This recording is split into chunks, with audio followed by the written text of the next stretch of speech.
Bantay Panahon!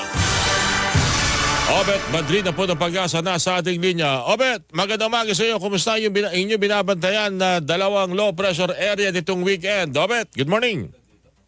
Magandang umaga po. Yung una pong low pressure area na nasa may east-northeast na extreme northern Luzon, nasa loob na ito ng Philippine Area of Responsibility, mahigit 1,000 kilometro po ito. At tama po yung binanggit nyo kanina, hindi natin inaalis yung posibilidad na ito ay maging bagyo. Bagamat sa ngayon, basta pinakauling datos natin, maliit naman yung chance na magkaroon ito ng direct na epekto sa ating bansa. Ang pagkilos ito ay pakanluran po, no? So possible kung maging bagyo man ito ay papalabas na rin ng power natin base sa ating latest na data. Yung another low pressure area, nasa labas naman ng Philippine Area of Responsibility, at nasa halos 3,000 kilometro yung layo pa nito, no? So wala pa itong epekto sa ating bansa. Nakikita natin, posible din itong maging bagyo at kikilos pa hilagang kanluran, at towards the end of the week, posible niya mapalakas yung habagat. Again po, medyo matagal pa naman, so marami pang pwedeng maging pagbabago. Sa ngayon po, ngayong araw, maulan naman sa may Ilocos region, lalong-lalo na sa Ilocos Norte at Ilocos Sur. Ito ay dulot ng southwest monsoon o habagat. Medyo may mga pag-ulan din sa may area ng Cordillera at Cagayan Valley. At as of 5:20 AM nga po, meron tayong nilabas sa thunderstorm advisory. May pag-ulan din dito sa may area ng Zambales at posibleng makaranas ng mga pag-ulan ang ilang bahagi ng Bataan, Tarlac at Pampanga.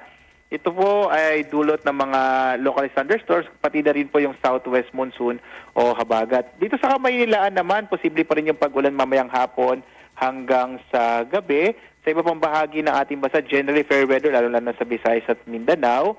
Wala rin tayong nakataas sa gale warning dito sa Pumalaot, yung mga sakyang panda at maliliit na mga bangka sa mga baybayin ng ating bansa.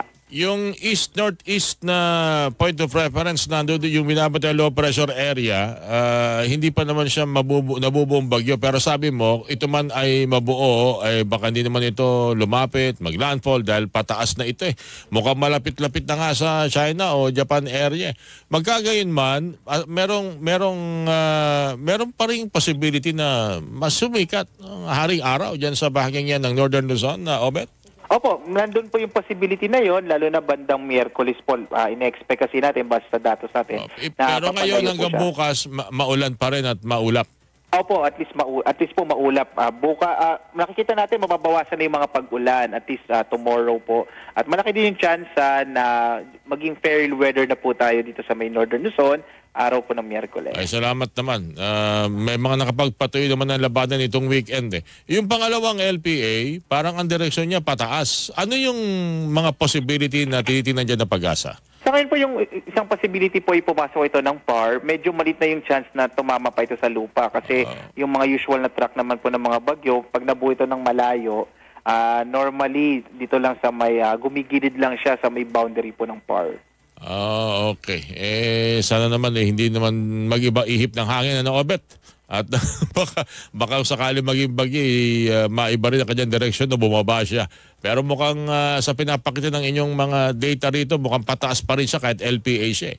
Ang nakikita po natin kung maging bagyo man, yung magiging impact sa atin, maaaring niya mapalakas yung habagat. So yun yung magdadala ng mga pagulan. Yun lang, oo. Opo. So, tama ka kasi ngayon hindi na inaabangan yung bagyo, inaabangan na rin yung habagat.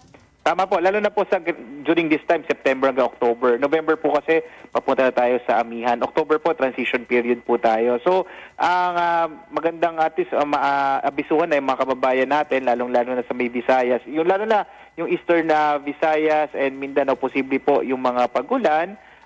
Dulot naman po ng, ito nga, kung sakaling magtuloy-tuloy po na maging bagyo yung nasa labas ng PAR na LPA, yung habagat naman po. So, generally, malaking bahagi ng ng Visayas at Mindanao. At patuloy ho tayong umantabay sa tuwi-tuwi na sa mga weather update mula po sa Pag-asa. Obet, maraming salamat sa inyo sa Pag-asa. Thank you. Maraming salamat po. Magandang umaga sa inyong lahat. Obet Madrid po ng Pag-asa, mga kapuso, inyo pong napakinggan.